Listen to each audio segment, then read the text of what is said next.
Sejam todos bem-vindos a mais um programa EBD na Web. Hoje, lição 8, a obra salvífica do Senhor Jesus Cristo. Estamos muito felizes, pois avançamos a cada domingo na doutrina de Jesus Cristo, a Cristologia, e hoje, especificamente, traremos alguns subsídios relacionados também com a doutrina da salvação. É importante que você, professor, esteja atento aos objetivos. Discutir o sacrifício do Senhor Jesus Cristo com base na sua superioridade e especificidades, apresentar o conceito de reconciliação e também o conceito de redenção. Observem, queridos professores, que a base doutrinária desta lição está no Antigo Testamento. Daí é importante que você, professor, traga uma boa explicação sobre os sacrifícios veterotestamentários, principalmente aqueles que estão ali elencados no livro de Levítico.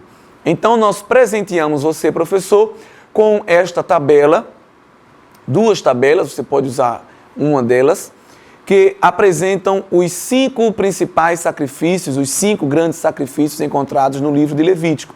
Os sacrifícios chamados holocausto, oferta pacífica ou oferta de paz, a oferta de manjares, a oferta pelo pecado e o sacrifício pela culpa. Observe que cada uma tinha um objetivo, cada uma tinha uma quantidade específica, umas delas, a maioria eram animais, mas nós temos uma delas que eram vegetais e temos aí também a forma como deveria ser feita. Então é importante que você apresente este quadro comparativo, porque muitos estudantes às vezes têm dificuldade em compreender a abrangência dessas ofertas. E lembrando que todas elas apontam para o sacrifício do Senhor Jesus Cristo. E aí, quando nós compreendemos este pano de fundo do Antigo Testamento, se esclarece qual a aplicação do sacrifício do Senhor Jesus. É importante chamar a atenção também que no Antigo Testamento, Deus olhava para a ação em si. No Novo Testamento, o texto bíblico diz que Deus vai olhar para a intenção com a qual a oferta está sendo entregue, como nos revela o Evangelho escrito por Marcos, capítulo 12, versículo 33. Amá-lo de todo o coração, de todo o entendimento, de toda a alma e de todas as forças, e amar o próximo como a si mesmo, é mais do que todos os holocaustos e sacrifícios. O Senhor disse na boca do profeta, misericórdia quero e não holocaustos. Não é que Deus estava desprezando as ofertas, mas é porque chegou um momento, como nós lemos no livro de Malaquias, que o povo israelita estava levando as ofertas de forma puramente cerimonial, ritualística e mecânica. E Deus estava reprovando aquele ato, pois a sua intenção não era verdadeira. E em tempos neotestamentários, o Senhor está olhando para a intenção do nosso coração. Daí se falar de sacrifícios agradáveis, sacrifícios de louvor, sacrifícios espirituais. Você, professor, então, deve utilizar essas referências bíblicas que estão aparecendo no rodapé do vídeo e contrapô-las com aquela natureza física dos sacrifícios do Antigo Testamento. Eram bezerros, eram pombos, eram farinha, azeite, e agora o Senhor não está trazendo à tona mais a materialidade da oferta, mas sim a sua questão espiritual, como diz o comentarista da lição. A oferta deixa de ser algo prioritariamente material, com repercussão espiritual, para ser uma prática espiritual com consequências materiais. Muda-se aí, então, o sentido da oferta. Explicando, então, quais eram os panos de fundo do sacrifício, nós vamos observar que Jesus é o sacrifício perfeito. Assim como o cordeiro não podia ter mancha, não podia ter falha, tinha que ser engordado em perfeição, o Senhor Jesus é o cordeiro imaculado, o cordeiro perfeito, que esteve apto a tirar o pecado do mundo. Outro conceito importante que já foi estudado e continuará sendo esse trimestre é a expiação. Então, quando nós falamos do sacrifício de Cristo, nós vemos que não foi feito com base em seletividade nem acepção de pessoas. Jesus não morreu para este ou aquele grupo. O Senhor Jesus morreu por toda a humanidade.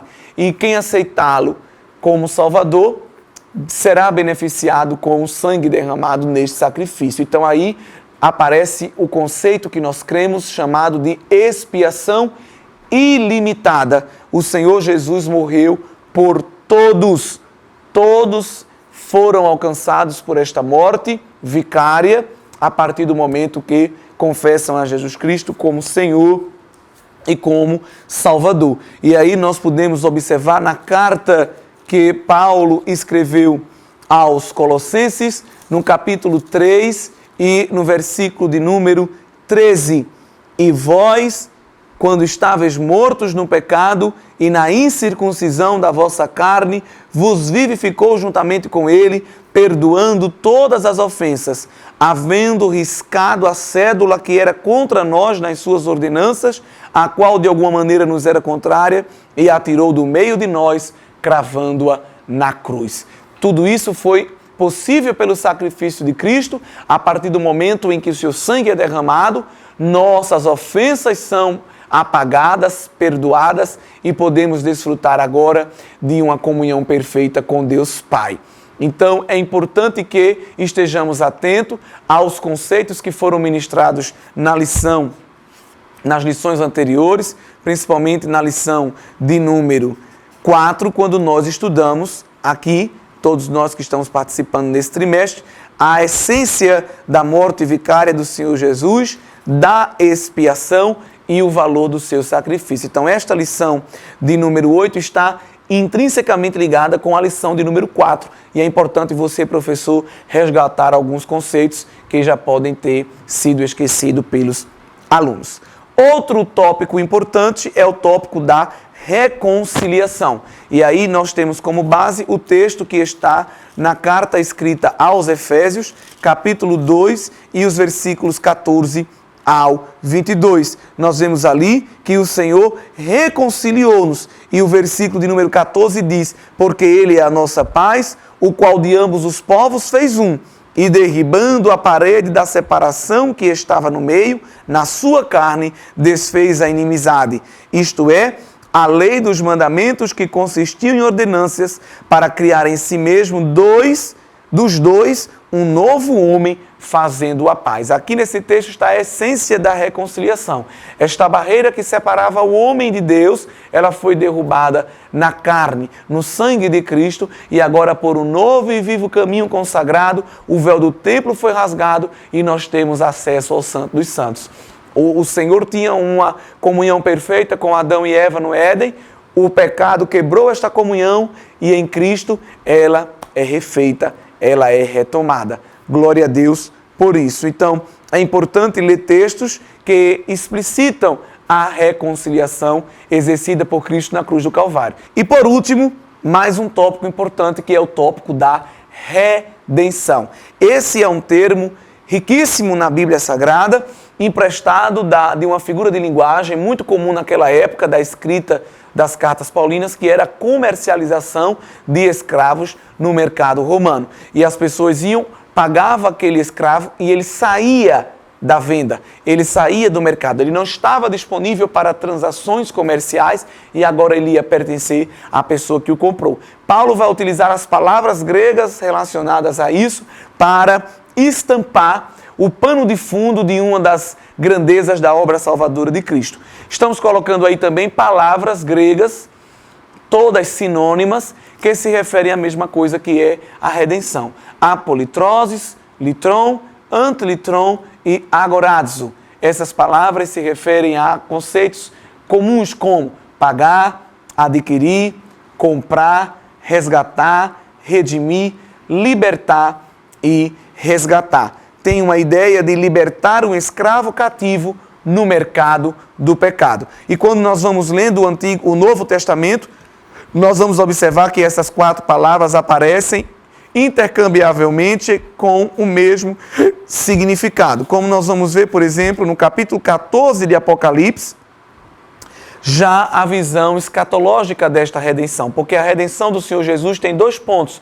Tem um ponto presente, imediato, quando nós alcançamos assim que aceitamos a Cristo, Ele nos tira do pecado e nos dá liberdade para servir a Deus.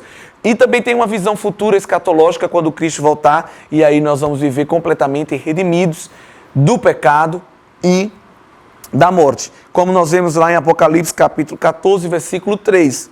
E cantavam um novo cântico diante do trono e diante dos 4 animais e dos anciãos. E ninguém podia aprender aquele cântico, senão os 144.000 que foram comprados da terra. Estes são os que não estão contaminados com mulheres. Estes são os que seguem o Cordeiro para onde quer que vai. Estes são os que dentre os homens foram comprados como primícias para Deus e para o Cordeiro. Então, tanto no verso 3 como no verso 4, aparece esta palavra, foram comprados, foram redimidos. Palavras gregas que estão relacionadas com resgate, aquisição. E essas pessoas apontam também para a igreja do Senhor Jesus, que foi comprada com o sangue. O sangue foi a moeda que Cristo utilizou. A cruz foi o banco, digamos assim, de onde foi sacado este pagamento.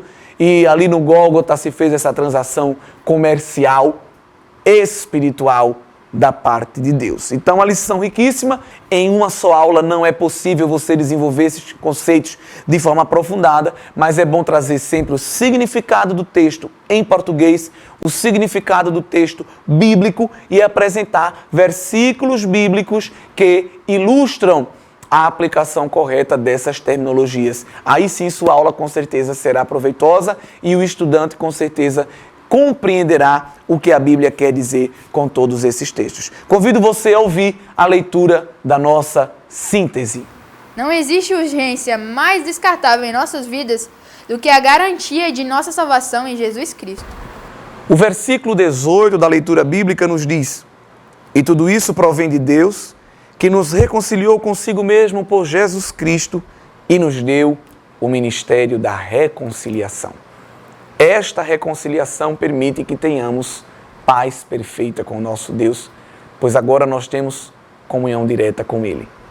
Que esta lição não seja apenas um momento de compreendermos conceitos e termos doutrinários, mas que, sobretudo, seja um momento para glorificarmos ao Senhor pela obra de Cristo Jesus na cruz do Calvário, que nos permite agora ter livre acesso a Deus Pai.